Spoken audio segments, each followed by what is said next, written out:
Hi historians, and welcome to Historian Reacts to season 3 of The Crown.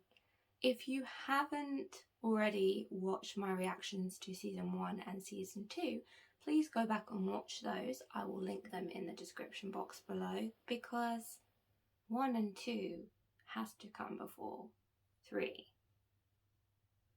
Before we get started, I want to give a couple of thank yous to lovely commenters on my last video, Daya Mukherjee and Anastasia Kirby. Once again, you're the real MVPs.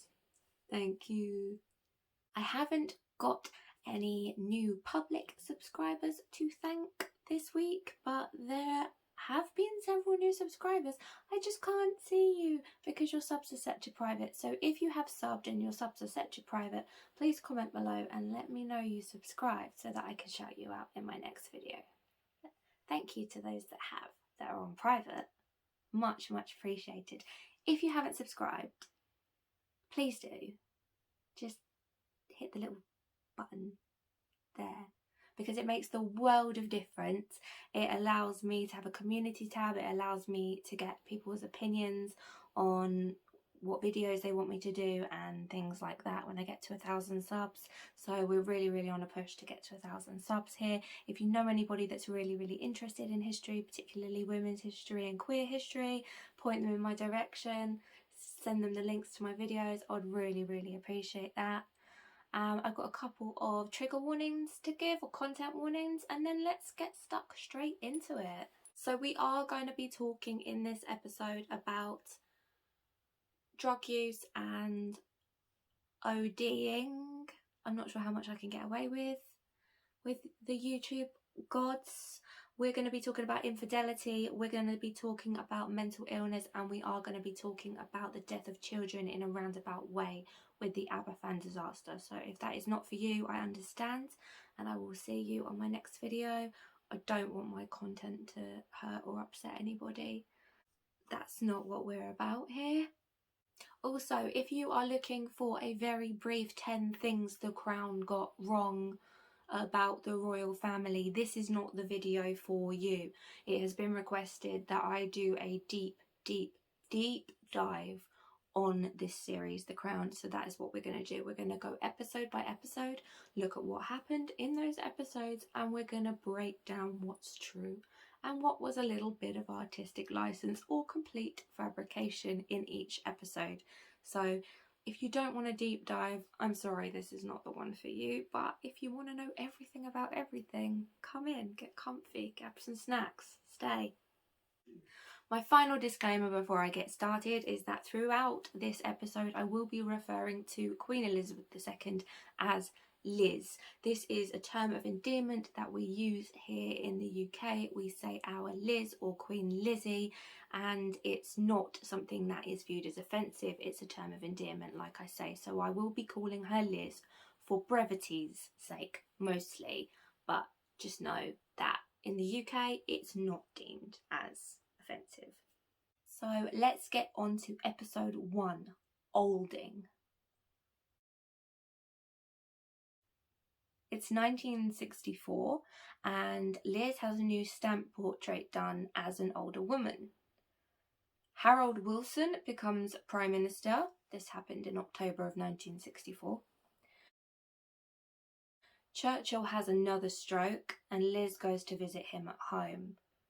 Wouldn't have happened because Liz never actually found out about Churchill's strokes until after his death from his final stroke. Wilson comes to Buckingham Palace to meet Liz for the first time, and despite him being hyped up as some sort of socialist threat to the crown, she finds him quite unremarkable. Yet rumours swirl of him having murdered his predecessor Gateskill, the former leader of the Labour Party, and of him being a KGB spy.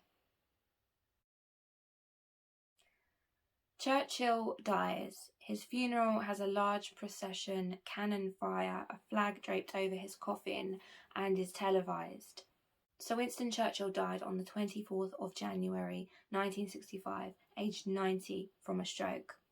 The plan for his funeral, called Operation Hope Not, was actually started 12 years before his death, when he had his first stroke in 1953. The plan was issued to the Queen 2 days after his actual death, though. His body lay in state at Westminster Hall for 3 days, and on the 30th of January, his funeral was held at St Paul's Cathedral. His was the first state funeral for a non-royal family member since Lord Carson's way back in 1935. It was the largest state funeral in history, watched by over 350 million people. He was buried at St Martin's Churchyard at Blaydon with his brother and his ancestors. MI5 receives a call from the CIA, and a man called Michael Straight has surrendered himself to the Department of Justice, claiming to be a sleeper agent for the Russians with info on a senior KGB mole at the very top of the British establishment. The inference being that it's Wilson, possibly. Straight is flown into London from Washington to give a statement to MI5. The Director General of MI5, Martin Furnival-Jones, goes to tell Liz. He confirms a great many efforts were made by the KGB to recruit Wilson when he was younger, and he was working on diplomatic trade missions and travelling to Russia a lot. But the evidence of Russia ever having succeeded in recruiting him was so flimsy that MI5 had discounted it a very long time ago. Previous Labour leader Hugh Gaskill wasn't poisoned or murdered, but died of lupus, says Martin Furnival-Jones. MI5 did keep a secret file on Wilson under the pseudonym Norman John Worthington, which was opened in 1945 when he first entered Parliament, and it was kept open throughout his tenure as PM.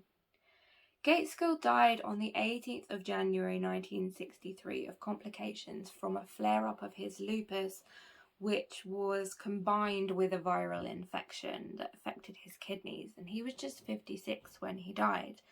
The abrupt nature of his death did lead to speculation that foul play had been involved, but this was more blaming the KGB than Wilson himself, but no link was ever found. The spy is in Buckingham Palace instead. Shock, horror. The surveyor of the Queen's pictures, Sir Anthony Blunt, was the fourth man in the Cambridge spying and spent 15 years as an active KGB agent while working as an art historian in the palace, and passed nearly 2,000 sensitive military documents to the Kremlin. Blunt is detained and interviewed and confesses everything. Blunt did confess, but only after being offered immunity from prosecution. The Cambridge spy ring, what the hell is that, I hear you ask? It was a group of 5 men recruited by the Soviet Union while they were students at the University of Cambridge. Blunt's involvement wasn't revealed to the public until November of 1979, when Thatcher admitted to the House of Commons that he had confessed 15 years earlier. So Liz did have to pretend all was okay to prevent undermining the intelligence agencies. He continued on as surveyor of the Queen's pictures until his retirement in 1972. His memoirs were made public by the British Museum in 2009.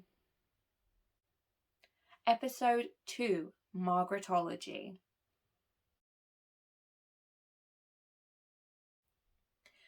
Flashback to Windsor Castle 1943, and Liz is told that she is now the heir apparent to her father. She doesn't want the responsibility, but Margaret does. In the present, the Queen bids farewell to Margaret and Tony on their trip to the USA. Tony calls Margaret a natural number 1 whose tragedy it is to be born a number 2, and that Liz knows it. Margaret as Queen would have been a mess. Lyndon B. Johnson is currently President of the United States, and he's not returning Wilson's calls asking for an economic bailout because the UK didn't support the US in the Vietnam War. Johnson also didn't attend Churchill's funeral due to having a cold. In fact, the day before Churchill died, Johnson had been taken to Bethesda Naval Hospital with respiratory problems, and after returning to the White House, he was told by doctors he wasn't allowed to fly to London, and instead Chief Justice Earl Warren was sent in his place to pay his respects. So it was a little bit more than just a cold. In LA, Margaret is going down a storm with the Americans, her fans being dubbed Margaretologists. Here we see the infamous bathtub tiara scene.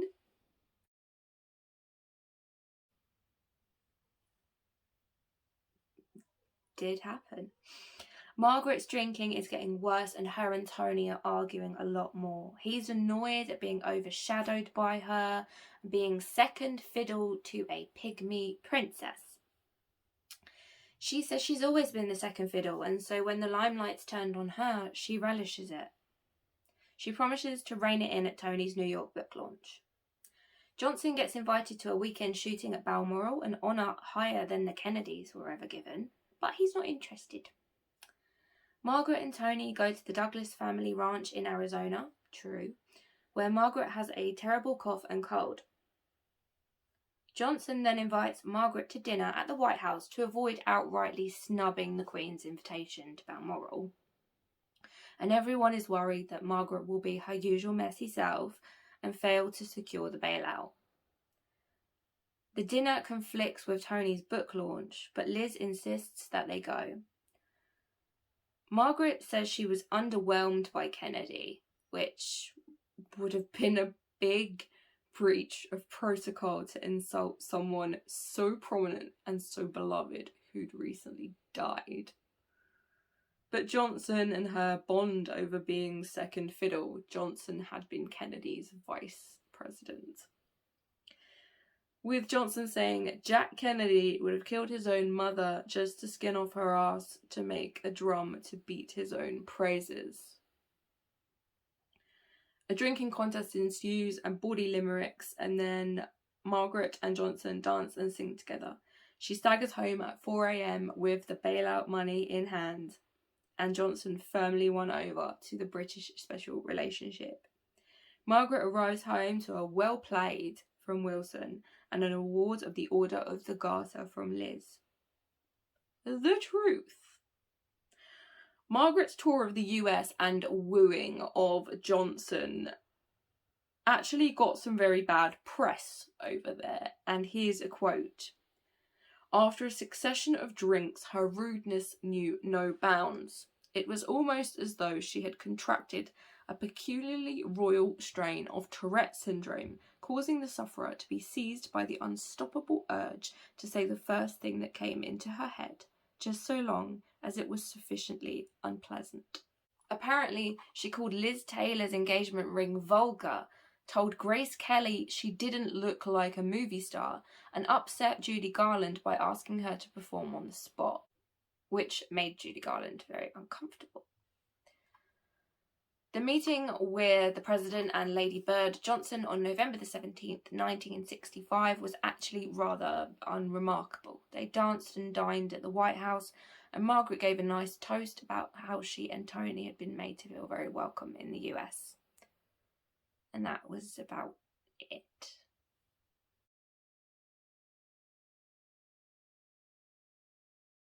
The President and the Princess did share a foxtrot to Everything's Coming Up Roses. The £800 million bailout discussions, in fact, continued on for years and years after Margaret's visit to the US. Episode 3, Abba Fan. Friday, the 21st of October, 1966. Abba Fan, Wales. 9:15 a.m. The catastrophic collapse of a colliery spoil tip, or slag heap as it's also known. A period of heavy rain led to a build-up of water within the waste pile, which caused it to suddenly slide downhill in a slurry, killing 116 children and 28 adults as it engulfed Pantglass Junior School and other nearby buildings. The pile, tip 7, was placed on top of a natural spring on a mountain slope above the village of Abba Fan. The tip was the responsibility of the National Coal Board, or NCB as I will call it from now on, and the subsequent inquiry placed the blame for the disaster on the NCB and named 9 employees specifically. Tip 7 had been started in 1958 and at the time of the disaster was 111 feet high, or 34 metres. The ground became saturated after 3 weeks of heavy rainfall, and approximately 140,000 cubic yards of spoil hurtled down the side of the hill towards the Pantglass area of the village and the school where lessons had just started. 5 teachers and 109 children were killed. The inquiry, chaired by Lord Justice Edmund Davies, his report found that the NCB was solely responsible, yet the NCB nor any of its employees were prosecuted or fined at all. The Abba Fan Disaster Memorial Fund was set up the day of the disaster and received £175 million in donations. Many of the village's residents suffered long-term medical problems, and over half the survivors experienced PTSD at some point.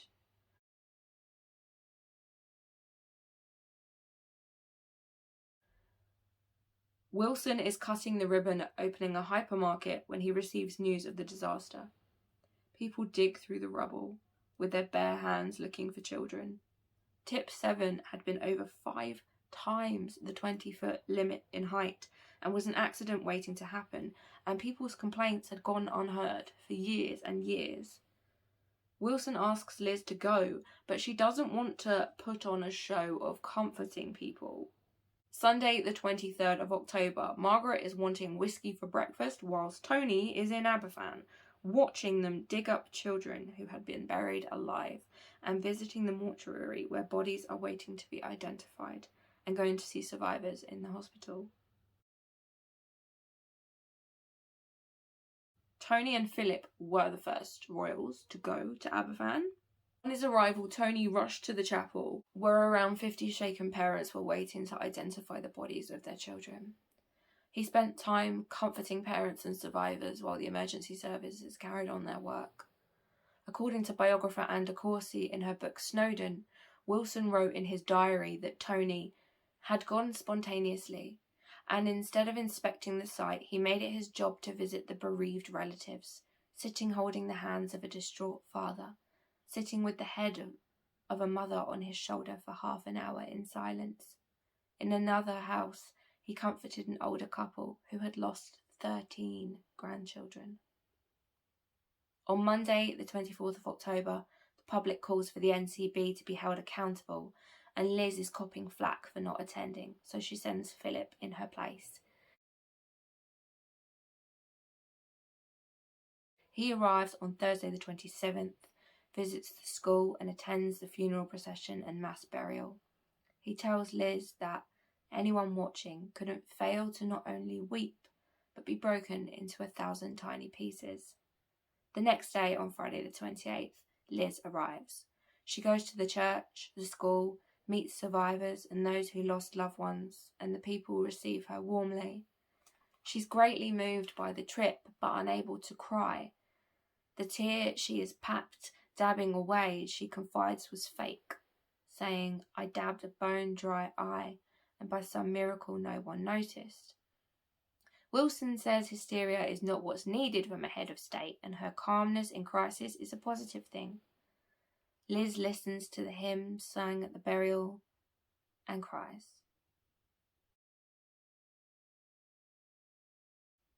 So, although Liz is famously very stoic, we have seen her cry before, most recently at a Remembrance Sunday service. However, she was more affected by Abba Fan than is fairly depicted in this episode, I think. She wasn't putting on a show at all. She delayed her attendance because she didn't want to be a distraction to the emergency services carrying out their work. According to biographer Sally Bedell-Smith, she said, "People will be looking after me, and perhaps they'll miss some poor child that might have been found under the wreckage." Jo Haynes, press secretary to Wilson, said her lack of emotion depicted was absolute nonsense, and anyone who saw her at the cenotaph knows that. Survivor Jeff Edwards said when Liz arrived, she was visibly upset and the people of Abba Fan appreciated her coming, and also said that if the Queen does regret not coming straight away, I think it is misplaced. She came when she could, and no one would condemn her for not coming earlier. At the end of the episode, we have a little note that says, since 1966, Liz has returned to the village more than any other member of the royal family. Episode 4, Barbicans.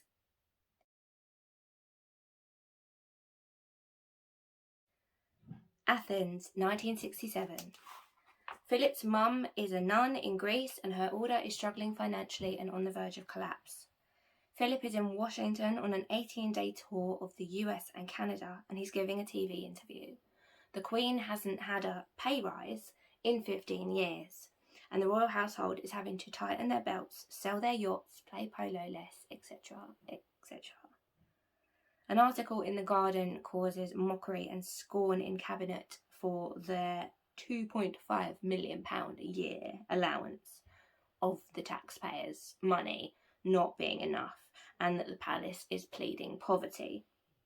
Yearly annual salary for a family on average at the time was £1,607 a year, and the royals cost more than 4 times that per day.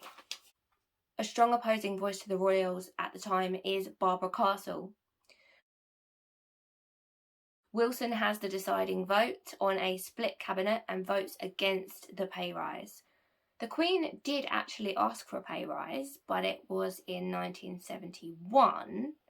A 4% pay rise was granted by a large majority of the vote, if I remember correctly. The debate still rages on in Britain today about this. Some people resent the amount that the royals cost the taxpayers. In 2018 to 19, the monarchy cost the taxpayers £67 million through the sovereign grant. Before this, they had something called the civil list, and they had grants in aid from the government departments, but in 2012 this changed over to the sovereign grant, meaning that Liz would not have to request money from the Treasury. She also lives off personal income from her various properties and estates. Back to Greece. The nun of the Sisterhood of Martha and Mary takes an enormous Ceylon sapphire to a jeweller's to sell. Very suspicious, of course. He calls the police on her, and they discover that she is Princess Alice of Greece and Denmark and was born at Windsor Castle. We do touch on her story briefly in a season 2 video, but here we will go deeper. She was born deaf in the presence of great-grandmother Queen Victoria on February the 25th, 1885. Her uncle was Tsar Nicholas II. Her auntie, Alexandra, was her mother, Victoria's sister.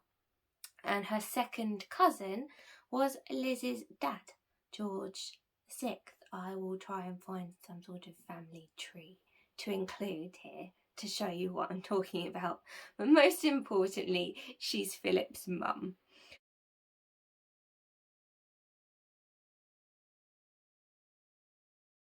Born to Prince Louis of Battenberg and Princess Victoria of Hesse and by Rhine, and the eldest of 4 siblings, she spent her childhood in Darmstadt, London and Malta.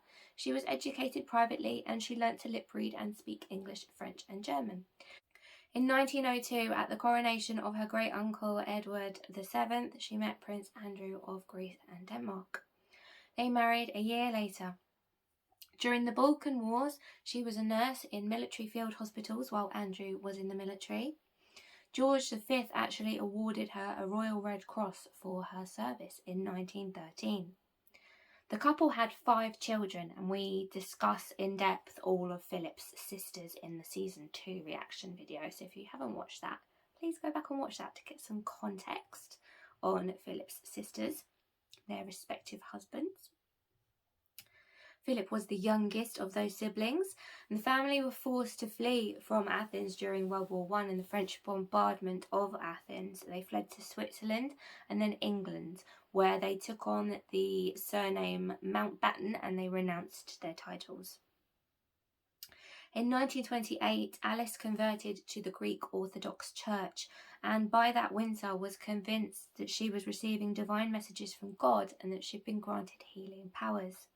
She suffered a nervous breakdown in 1930 and was diagnosed with paranoid schizophrenia, and she was sent to a sanatorium in Switzerland.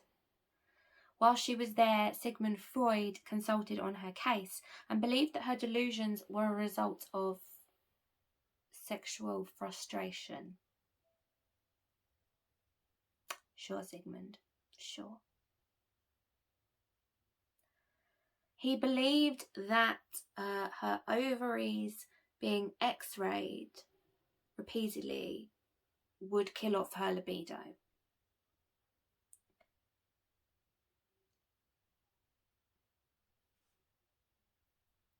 By the time she was released in 1937, Andrew was living on the French Riviera with his mistress, Countess André de Levine, and Cecily had died in the plane crash we talk about in season 2.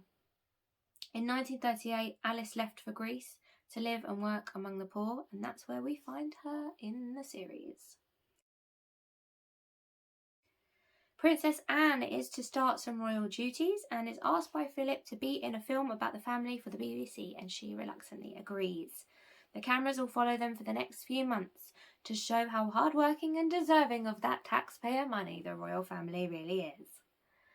Liz is worried when she sees that there's a military coup happening in Athens. She thinks that Alice might be in danger, so she sends a plane to go and get her, and Alice is placed in the bedroom next to Anne's at Buckingham Palace. Philip isn't very happy about this. He has flashbacks of his childhood and of her breakdown and is generally very sad. Alice gets spotted by the BBC and interviewed, and Philip goes ballistic at this. He tells Liz that he wants her gone and she is not a mother to him. Anne and Alice get on very well, however, with Anne calling her Yaya and Alice calling Philip Barbicans. The real relationship between Philip and Alice is unknown. However, she did attend Liz's coronation in 1953, and she did also attend Philip and Liz's wedding. There are also pictures of her and Philip attending a family wedding together in 1957 in Bodensee, Germany. Her and Anne did get along well, and she was more mobile than she's depicted as being in the show, enjoying spending time in the gardens of Buckingham Palace with her son, grandchildren, and her brother, Lord Mountbatten. She was not interviewed by the BBC, ever, and her arrival didn't clash with the documentary, which happened sometime after her arrival. She did call Philip Barbicans, though. The family gathers round to watch the documentary, which did air on the 21st of June 1969.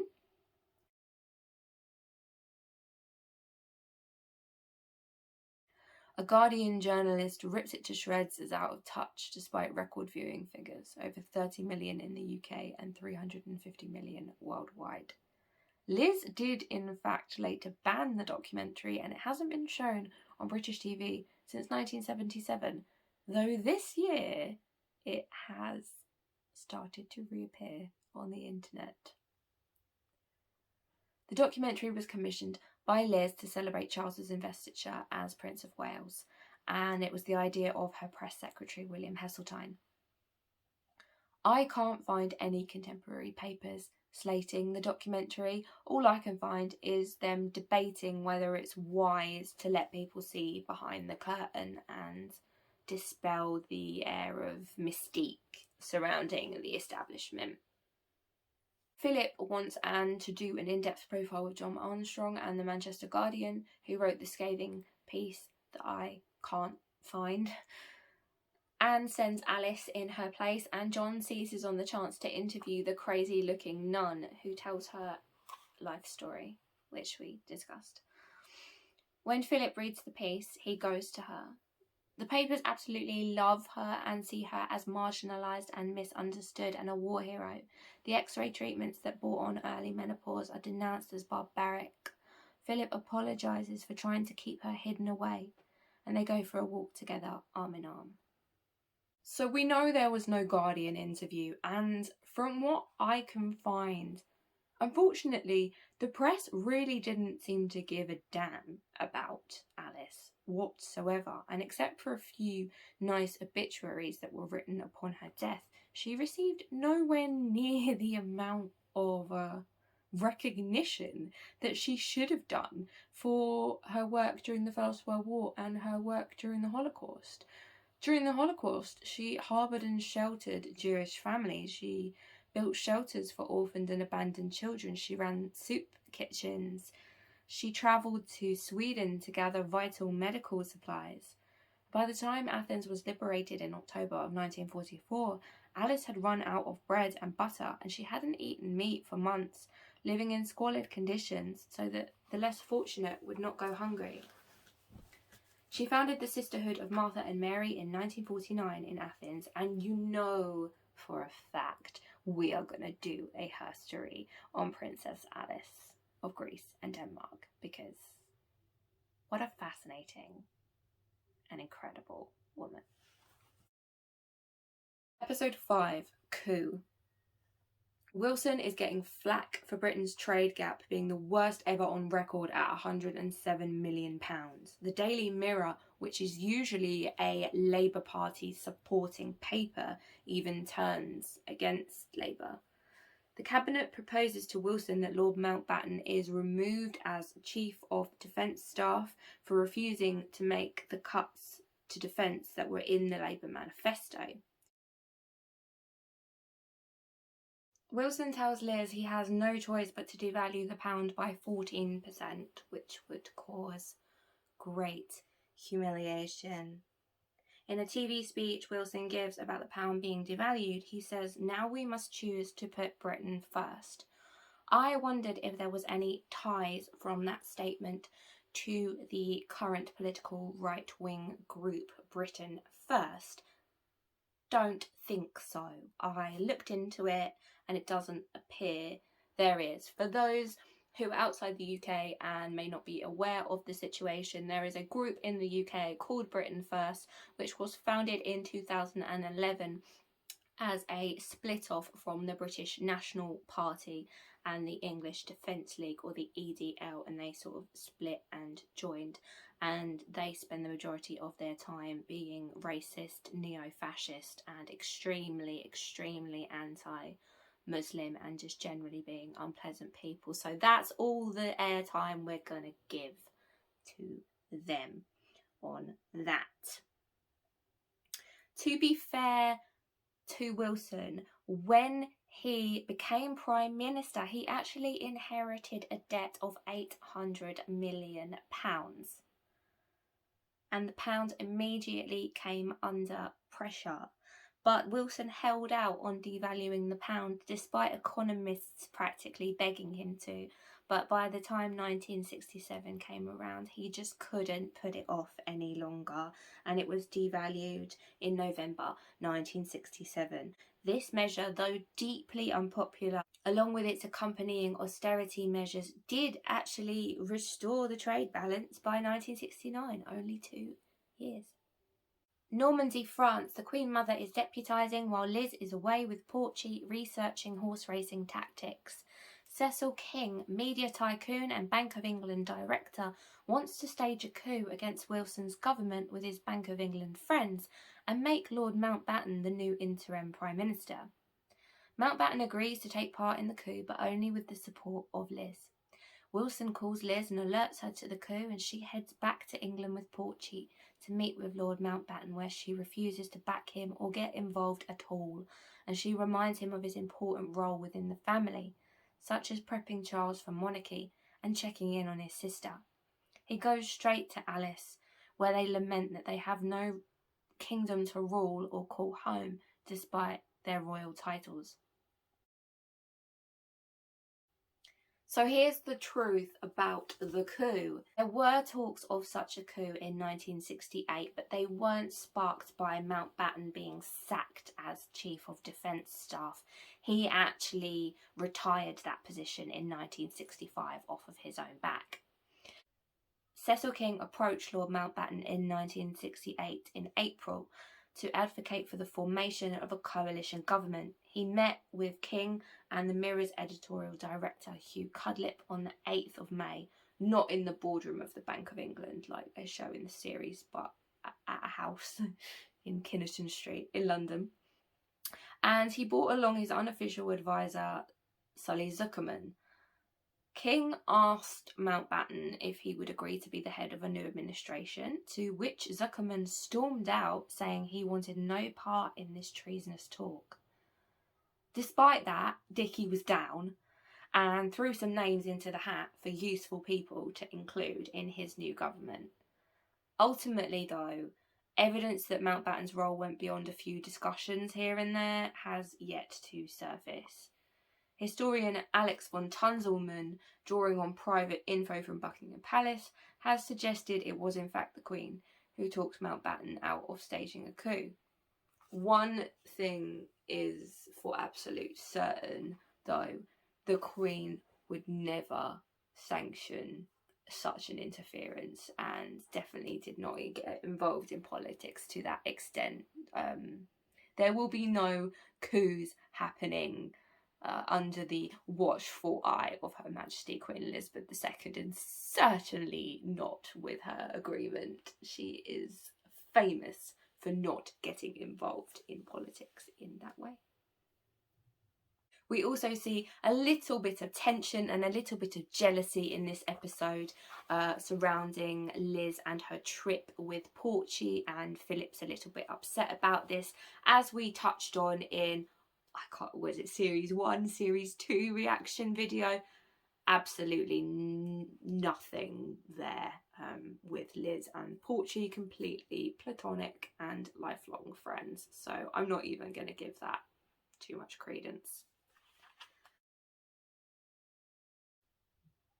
Episode 6, Tuasog Cymru, which literally means the Prince or Leader of Wales and is Prince Charles's official Welsh title. Prince Charles is at Cambridge University and he's enjoying acting as talks surrounding his investiture as Prince of Wales take place. Charles did enjoy acting at Cambridge, and here are some really funny pictures to prove it.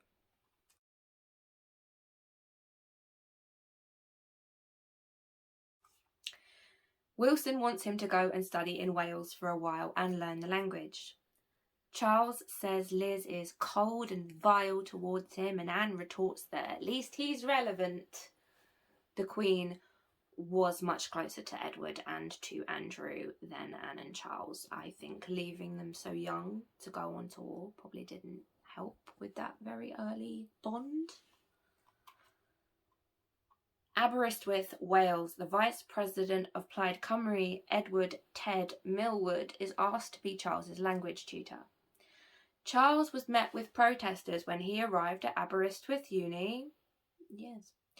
He's in basic halls of residence with loud neighbours.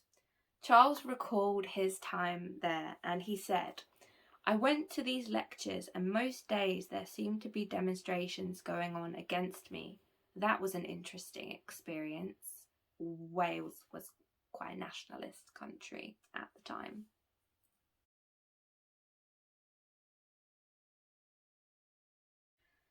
He said, "I did my utmost to learn as much Welsh as I could, which in a term is quite difficult, and I am not as brilliant a linguist as I would like to be.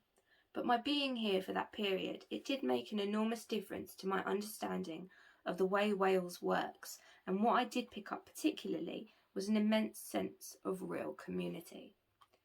Charles lodged in Pantycelyn halls, the very same ones that they filmed Josh O'Connor in. What the drama doesn't show is Charles being invited to speak at the Erd Eisteddfod. I hope I've pronounced that right. I'm sorry, my Welsh brothers and sisters.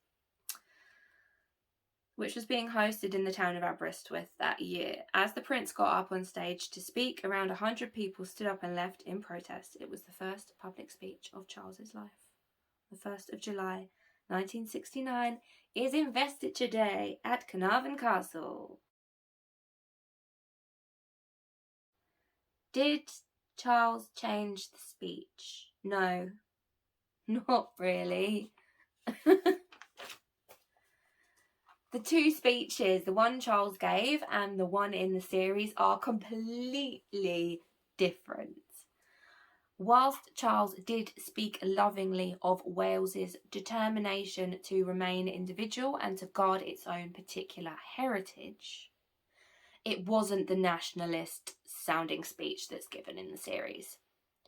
It definitely wasn't the act of rebellion that the show would have you believe.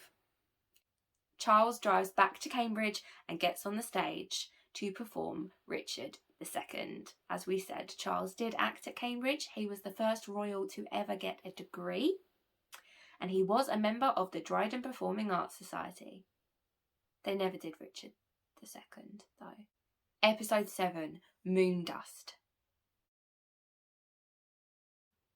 The NASA Space Center, Houston, Texas, 5th of July, 1969. Press conference with the Luna 3.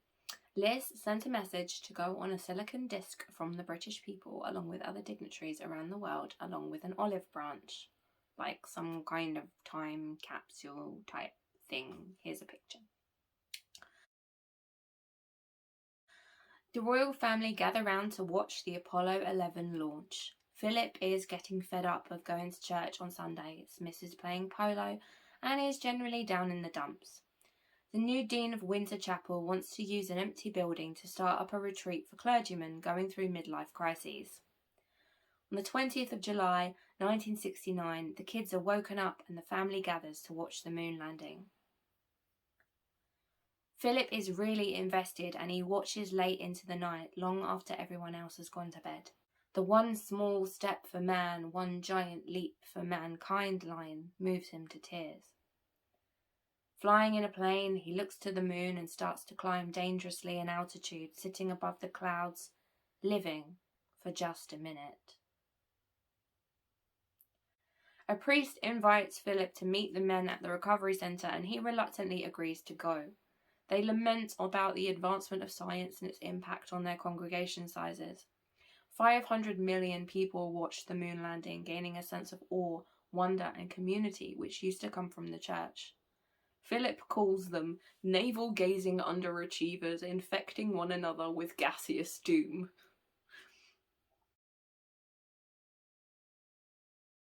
Armstrong, Aldrin and Collins are due to visit Buckingham Palace as part of their victory tour, and Philip requests a private audience with them.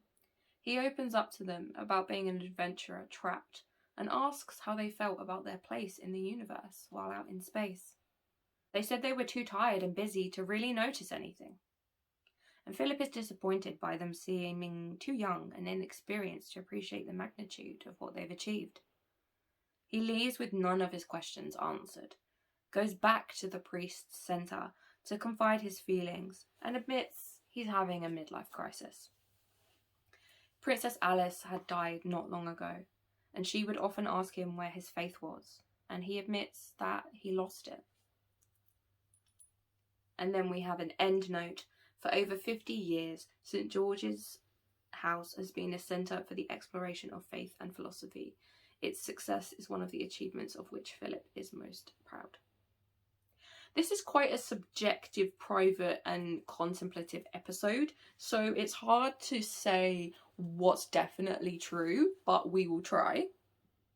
The text of the note sent to the moon said, "On behalf of the British people, I salute the skill and courage that have brought man to the moon.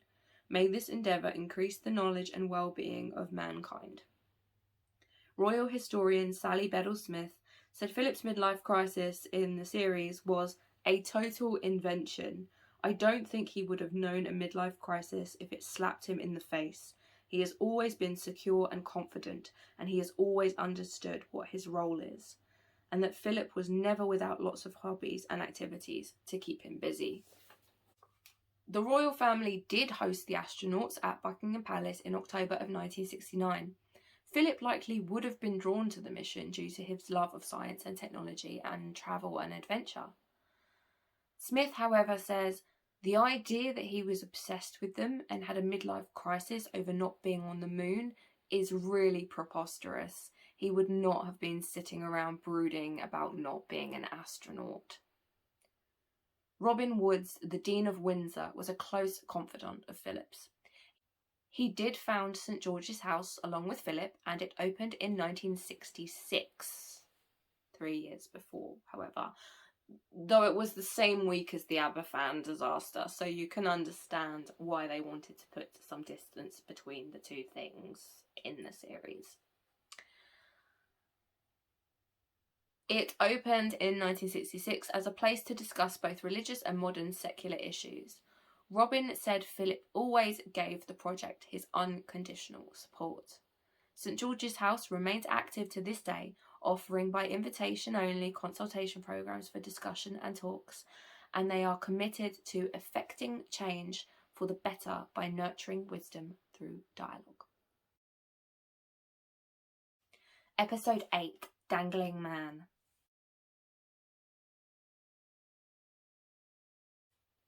Bois de Boulogne, Paris, 1970. Edward, the Duke of Windsor, is coughing up blood, goes in for a lung x-ray and tests, which show advanced cancer of the larynx that is terminal.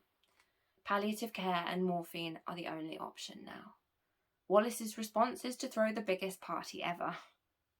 Edward wants to restore his reputation with the family and hosts the Japanese Emperor Hirohito in Paris. He also requests to do an in-depth retrospective interview with the BBC. Charles goes to visit Edward in France, where he finds Edward very ill. He later tells Camilla that the house is like a strange mausoleum, smells of joss sticks and dogs, and where Edward keeps pestering him to get married. Charles actually visited first before Emperor Hirohito, but that's a minor detail. He visited when he was aged 24, and it was arranged by Mountbatten. Charles described the visit as tragic. The existence, the people, and the atmosphere. I was relieved to escape it after 45 minutes. The Duke, however, was said to be enormously touched that his great-nephew had taken the trouble to visit him. The Duke of Windsor and Wallace did do an interview with journalist Kenneth Harris, which was broadcast on BBC One in January 1970. So the timeline is a little bit off here. Edward was very likely diagnosed earlier or later, and his diagnosis is not as key to him doing the documentary as is portrayed. I'll put a link to the documentary in the description box below if you would like to go and watch it. I would have liked to have included a few bits and pieces from it, but in my last video I included a piece from Pathé News on Lord Altrincham, and that got copyright claims, so I'm being extra careful this time. Andrew Parker Bowles and Anne are introduced, and they hit it off and sleep together. He's in an on-again, off-again relationship with Camilla Shand, with Camilla currently having her eye on Charles. Camilla and Andrew split up over Anne, and Charles invites Camilla on a dinner date. Edward Ted Heath becomes Prime Minister, replacing Harold Wilson. And he's passionately committed to improving European relations. Wilson will be elected PM again 4 years later, but for now, the Conservative Party are in charge under Ted Heath. Liz debates going to see Edward when she discovers that he's ill. Charles confides in Camilla that while Liz is alive, he's just waiting. A dangling man in a timeless abyss waiting for his life to have meaning. The Duke of Windsor's interview airs. He says he abdicated not due to Wallace, but due to his freedom of thought being stifled. I've watched the entirety of this interview. Again, I will link it down below due to copyright. But here's a summary of what was said. Wallace said she was attracted to Edward because he was ahead of his time. Edward enjoyed being the governor of the Bahamas and offered his services afterwards, but was never given another job. He said he had a different conception of what kingship entailed, and he cared too deeply about common people for a monarch who isn't supposed to get involved. He criticised Stanley Baldwin's lack of help for the unemployed before he even became king. Whilst Prince of Wales, he refused to be driven around slums in a Rolls Royce, and he upset the dignitary who'd arranged that ride for them both. He said the poverty he witnessed was damnable and something had to be done. He said even if he hadn't married, he would have collided with the establishment in some way anyway. It's an interesting watch and he's quite candid, so I would suggest giving it a watch. Anne warns Charles about being used by Camilla. Edward's health deteriorates rapidly and he's placed on morphine drip in bed. Liz is in France to commemorate World War I and charm President Pompidou, and decides she will visit Edward. He forces himself up, dressed and into a wheelchair, still attached to the drip. It takes everything in him to stand and greet her. He scolds her for thinking Charles isn't fit to be king, and asks her to take home his and Charles's private letters so that she can get to know her son a bit better. Liz forgives Edward for abdicating and the trouble it caused. Charles vows in his letter to marry whoever he chooses and adopt some of Edward's progressiveness as king. Edward passes away at home in bed with Wallis at his side.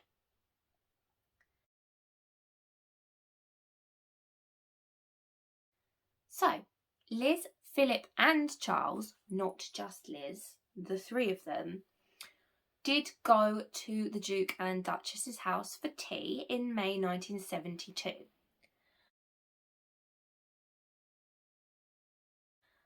Wallis Simpson met them on the front steps and they had tea together in the downstairs drawing room. The Duke, however, was far too ill to attend and the doctors would not allow him to go downstairs.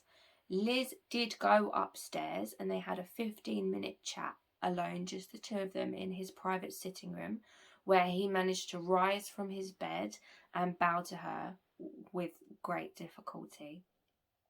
According to Sally Bedell-Smith, the Duke's doctor noticed tears in Liz's eyes as she was leaving. We have no idea what their conversation entailed. The Duke died later that month on the 28th of May 1972. In a telegram, Liz wrote, "I know that my people will always remember him with gratitude and great affection, and that his services to them in peace and war will never be forgotten."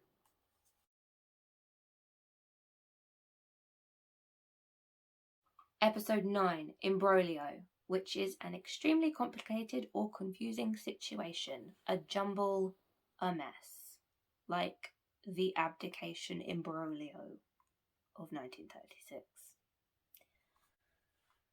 Edward's body is flown back to Britain for his funeral. Wallis is allowed to attend but only wearing a veil.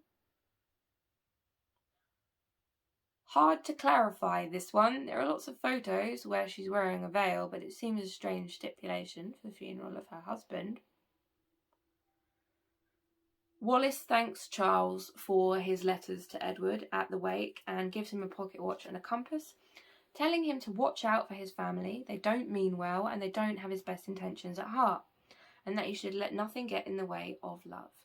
Liz seems unhappy that they're talking, and Charles feels he has now replaced Edward as the outcast of the family, the free-thinking, opinionated one who's cut from a different cloth.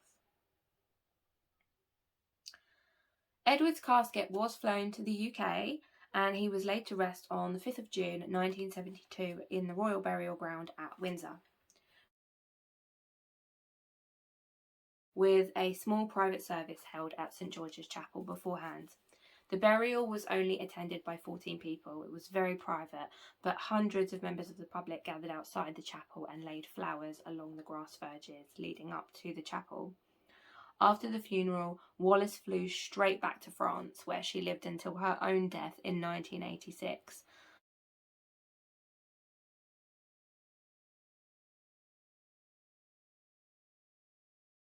The Queen Mother did attend the funeral. I can't find any information on the wake if one was held. Wallis was always quite outspoken about how unpleasant the royal family were to her, but I don't think her and Charles had a sufficiently close relationship where she would feel comfortable being like, careful, for your family are going to stab you in the back. I just don't see it, personally. I don't see it, and I don't see them all sitting around having tea either. It might have happened, but I struggle with the idea. Protests and tensions are breaking out between the National Union of Mine Workers, the NUMW, and the government, with their latest blockade threatening to close the government's last remaining stockpile of coal.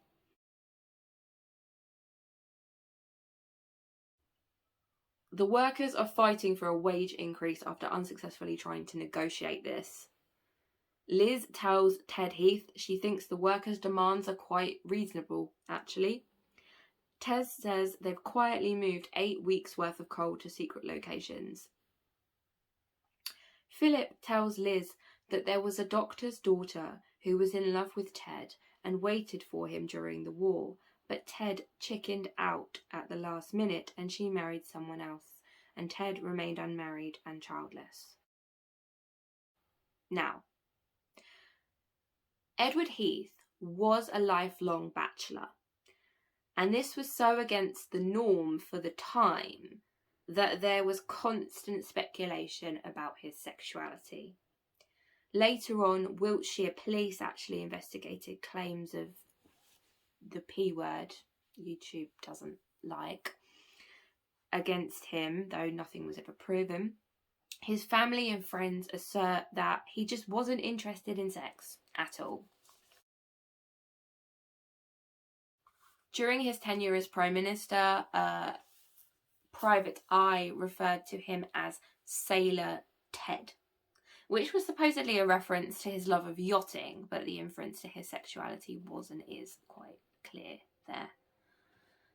There is no evidence of the doctor's daughter existing. Ted Heath succeeded in keeping his private life very quiet, despite much speculation as to his sexual preferences. And really, who cares? It's his business, no one else's. Philip and Liz are preparing for their 25th wedding anniversary, and it's Liz's turn to do the speech. They discuss Charles and Camilla, and Philip says, "You don't love a girl like Camilla Shand. She's a bit of fun and a welcome distraction." Well, Charles did and does love Camilla Shand. Lord Mountbatten visits and Charles asks him for help with the Camilla situation. Lord Mountbatten and the Queen Mother decide to post Charles overseas for a long stint so that they can get to work on getting Camilla and Andrew Parker Bowles back together. So, how did Philip and Camilla meet? Well, historians actually can't seem to agree. Some people think that they were introduced by a foreign dignitary. Some people think she went up to him at a party and was like, "One of my ancestors used to be the mistress of one of your ancestors. What do you think about that?" The most likely is that the meeting centred around something to do with horses, and Camilla said to Charles, "That's a fine animal you've got there," and the conversation flowed from there. That's the most likely. However they met, afterwards they began a very short few-month affair where they went to the opera, they danced all night at Mayfair nightclub, and they enjoyed time together in the country. Historian Christopher Wilson discounts any plot, saying the Queen Mother didn't really trust Mountbatten very much. I think he was being polite. And he says, by the time Camilla actually met Prince Charles, she was already 4 years into a 5-year campaign to get Andrew Parker Bowles up the aisle. Her and Charles's romance apparently came to an abrupt end when he went off on naval duties, and Camilla and Andrew Parker Bowles' marriage in 1973 was at the urging of both of their parents rather than the Queen Mother and Mountbatten. Ted and the NUM leader, National Union of Miners Workers. Ted and the NUM leader meet, but neither of them will back down. The government are going to implement scheduled power cuts to conserve remaining coal supplies, and offices and factories are going to go down to a 3-day working week. This is true. This did happen. My mum remembers it, and I remember her talking about it. The royal family are living by candlelight. Not sure about that. From January the 1st to the 7th of March 1974, commercial users of electricity were limited to 3 days consumption each week. Essential services like hospitals, etc. were exempt, of course. TV companies were told to cease broadcasting at 10:30 p.m. And people did call for Heath's resignation. His response to this was to call a snap election, which backfired spectacularly when Labour won by a minority and Harold Wilson became Prime Minister again in October 1974. He immediately gave the miners a 35% wage increase. The Queen Mother meets with the Shans and the Parker Bowleses, while Charles is appointed Officer of the Watch, ready for his first official posting to the Caribbean for 8 months. Liz wants to defend Charles's choice, but Anne says Camilla is really in love with Andrew and there would always be 3 of them in the marriage. The Queen Mother arranges a date for Camilla and Andrew to marry. Mountbatten is nominated to give Charles the news. Liz gives her anniversary speech about how family support is essential in sustaining a long and happy marriage. Charles sobs in his cabin on board the ship in the Caribbean as Camilla and Andrew Parker Bowles tie the knot. The Parker Bowles family were quite friendly with the Queen Mother and her family, so she might have had a quiet word, but it's unlikely that she was actually fixing the date of the wedding and certainly not conspiring with Mountbatten. Andrew Parker Bowles and Camilla met in the late 1960s and they dated on and off for several years. By 1973, pressure was really building for Andrew to make a commitment. After 7 years, an engagement notice was posted in the Times by the pair's fathers, Bruce Shand and Derek Parker Bowles, which effectively forced Andrew's hand. He then had to propose because it had gone out in the papers that him and Camilla were engaged. The two married on July the 4th, 1973, in a Catholic ceremony at the Guards Chapel in London. The Queen Mother, Princess Anne and Margaret were all in attendance, and the reception took place in St James's Palace.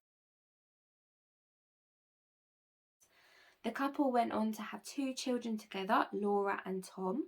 Charles is actually Tom's godfather. It's really, really important to stress that Camilla did love Andrew Parker Bowles very much. The reluctance to get married was on his part, not hers. Anne and Andrew Parker Bowles likely did have a brief fling. That is probably true, but he could never have been deemed marriage material because he was Catholic. And that kind of thing mattered back then. And still does for the monarchy, I think. Don't think members of the royal family can marry Catholics, but don't quote me on that. Anne and Andrew remained lifelong friends, and Andrew is godfather to Anne's daughter, Zara Phillips. Camilla and Andrew Parker Bowles would remain married until 1995. Episode 10, Cri de Coeur, which is a passionate appeal, complaint or protest. Liz goes to see Margaret She is still in bed, hungover at noon. The room is trashed after an argument between her and Tony. Tony has been having yet another affair, this time with Lucy Lindsay Hogg, who Margaret calls the Thing. Wilson is back again as Prime Minister with a minority government after Heath fails to form a coalition and resigns, like we discussed before. Margaret's birthday dinner, and she gives a speech about Tony having affairs and that he should be sanctioned for embarrassing the family. But the family just talk about what a great guy he is. So Margaret storms off to her friends for the weekend. Tony left a note in her book saying, "You look like a cheap pantomime dame." Rumours of a rift in their marriage began as early as 1967, and by the 70s they had very much drifted apart. They would divorce in 1978 after almost 20 years of marriage. The first few years of their marriage was blissfully happy. They had son David in 1961, and the cracks began to appear 3 years later after the birth of daughter Sarah.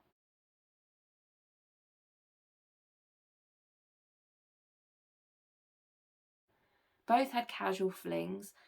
Tony's first proper affair was in 1969 with Lady Jacqueline Rufus Isaacs. Margaret and Tony split officially in 76 and divorced in 78, but they remained close friends. Soon after the divorce was finalised, he went and married Lucy Lindsay Hogg, but they divorced in 2000 after it emerged he'd fathered a son out of wedlock with journalist Melanie Cable Alexander. Tony just can't keep it in his pants, can he? In 1974, at the time of the series, Margaret had not attended 2 of Tony's birthday parties consecutively on the trot, instead snubbing him to go to her small island in the Caribbean called Mustique, which is where a very private island in the Caribbean where all the rich and famous like to go and play. According to one of Margaret's ladies-in-waiting, life at Kensington Palace had degenerated into open warfare by that point. Margaret had dalliances with Tony's friend Anthony Barron and a nightclub pianist Robin Douglas Home. While at her friend's house in Scotland, Margaret meets Roddy Llewellyn, a research assistant at the Royal College of Arms, but his real passion is gardening. They actually first met at the Café Royal in Edinburgh. She did buy him swimming trunks, though. That bit is true. Margaret says she needs help with her garden in Mustique. They spend the weekend together singing, dancing, walking, and getting to know one another. Tony visits Liz and he gives her photos and commemorative Silver Jubilee memorabilia that he's been designing, like a mug and a teapot and a plate and a tea towel. In the US, I think you call them a dishcloth. We call them a tea towel.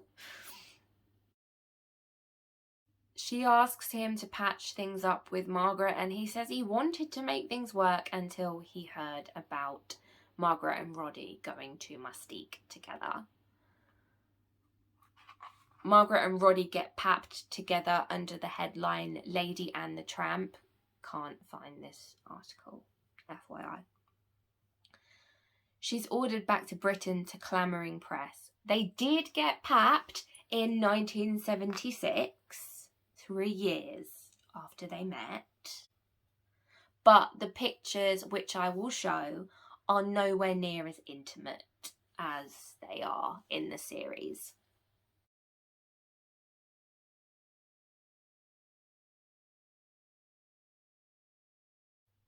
But Princess Margaret being photographed on the beach with somebody who was 17 years her junior, the implication is that they're lovers, is definitely publicly embarrassing to Tony and makes it clear to the press and the public that the marriage is essentially doomed.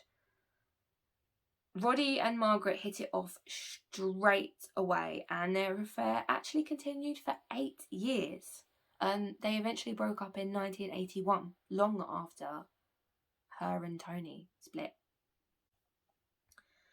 Within weeks of the images hitting the tabloids, Margaret and Tony separated. Roddy was absolutely hounded by the press until he made a statement, which said, "I very much regret any embarrassment caused to Her Majesty and the royal family. Could we please be permitted by the media who have besieged us to carry on with our work and private lives without interference?" After a showdown with Tony, Margaret chooses Roddy and races after him, but he's nowhere to be found. Wilson informs Liz that he's been diagnosed with Alzheimer's and he has to resign. Liz says she'd love to come to dinner at Downing Street, an honour that was only previously given to Churchill before that. Wilson announced his resignation on the 16th of March 1976, claiming he had always planned to resign at 60 and that he was physically and mentally exhausted. He'd been very unwell. This was later diagnosed as colon cancer. And Wilson had begun drinking during the day to help cope with the stress.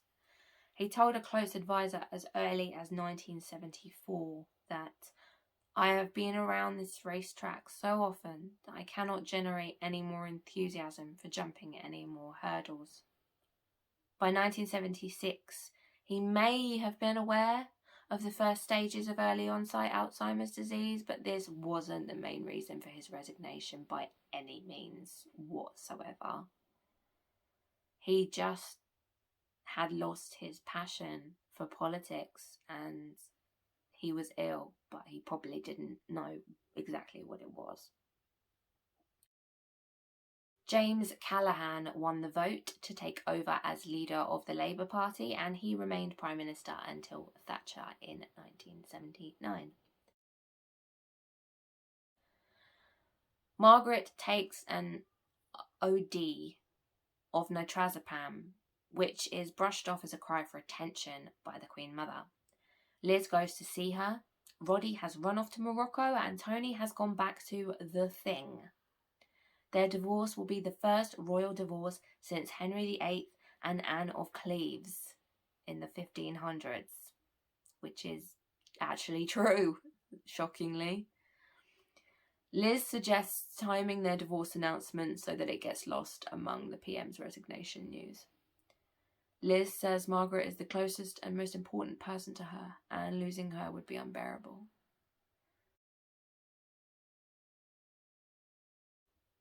So, Margaret's rumoured OD was never confirmed. Here's what we know based on speculation.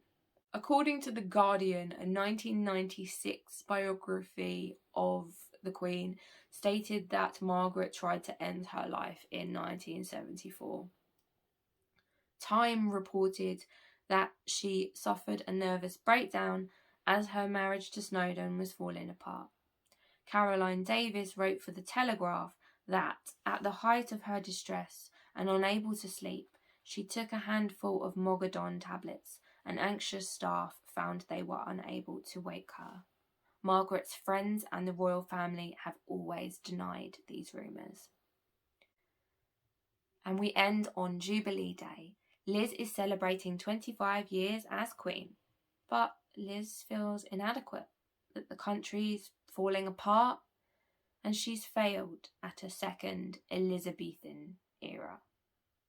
I think it's safe to say if you call your child Elizabeth and she becomes Queen, they're gonna do a pretty bloomin' good job. If I was in the royal family and I had daughters, I'd be calling them Elizabeth. Meghan and Harry have just called their little one Lilibet, their new daughter Lilibet, after Elizabeth, so she'll probably go on to do great things with a name like that. Roddy and Margaret remained friends after they split up and he married someone else in 1981. And he has since said that he doesn't regret their time together at all. After Margaret's death in 2002, Liz actually thanked Anne Tennant for introducing the two of them, that's the friend in Scotland, because Roddy had made Margaret very happy.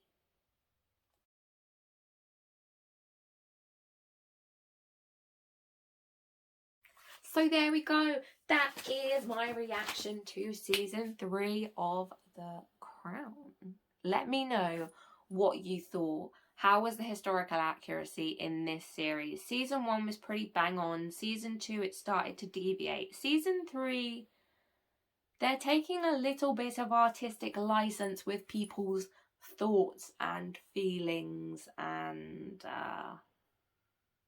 you know, Philip's midlife crisis and Charles's relationship with Camilla and Charles feeling adrift and all those kinds of things. When we get into season 4, I will actually be able to talk a lot more in detail about what happens with Diana, because Diana was actually quite open after her and Charles split about a lot of things.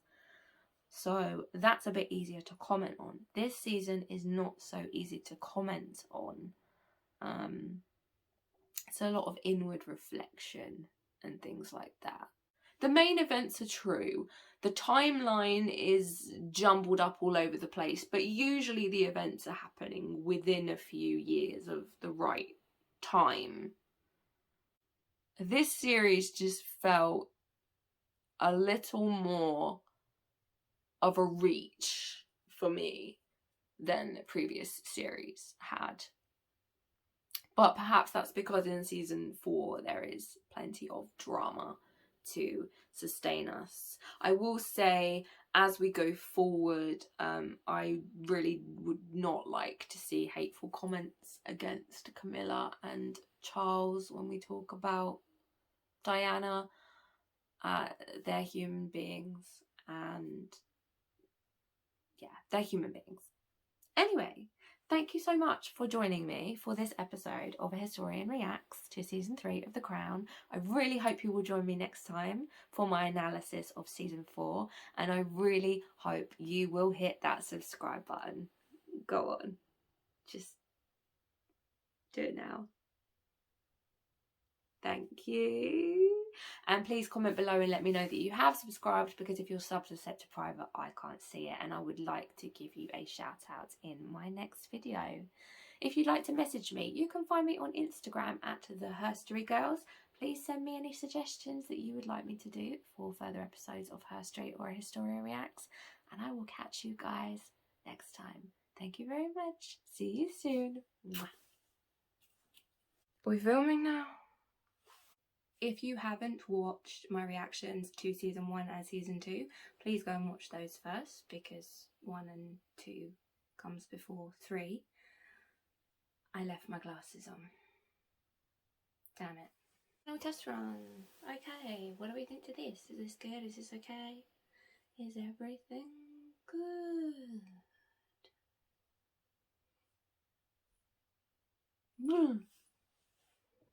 This is a new stamped portrait done. Blah blah blah. Hannah Wilson. Something like that.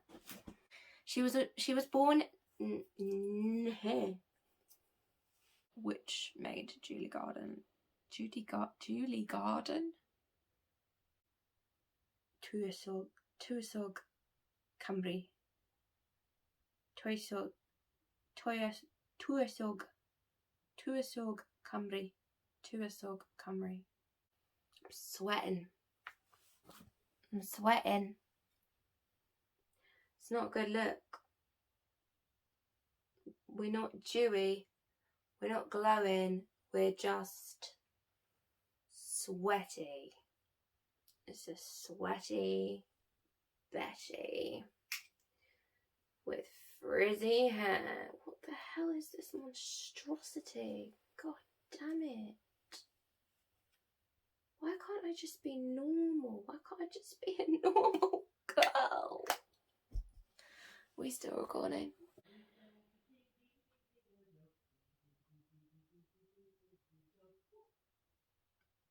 Lovely song, Herstory, hubby.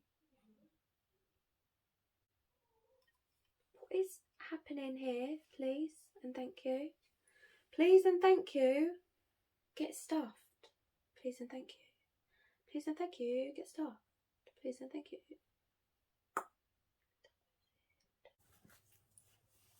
Itchy neck. Allergies. So bad.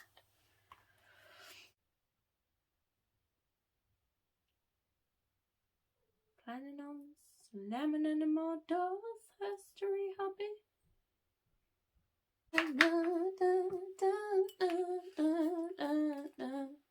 If I'm lucky, I might get this done by midnight.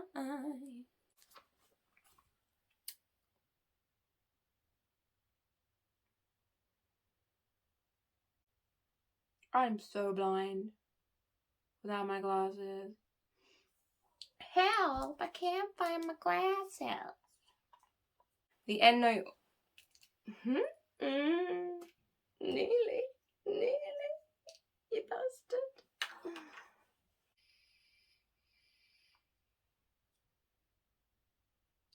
Historian emerging through the smoke. Coming to tell you the facts.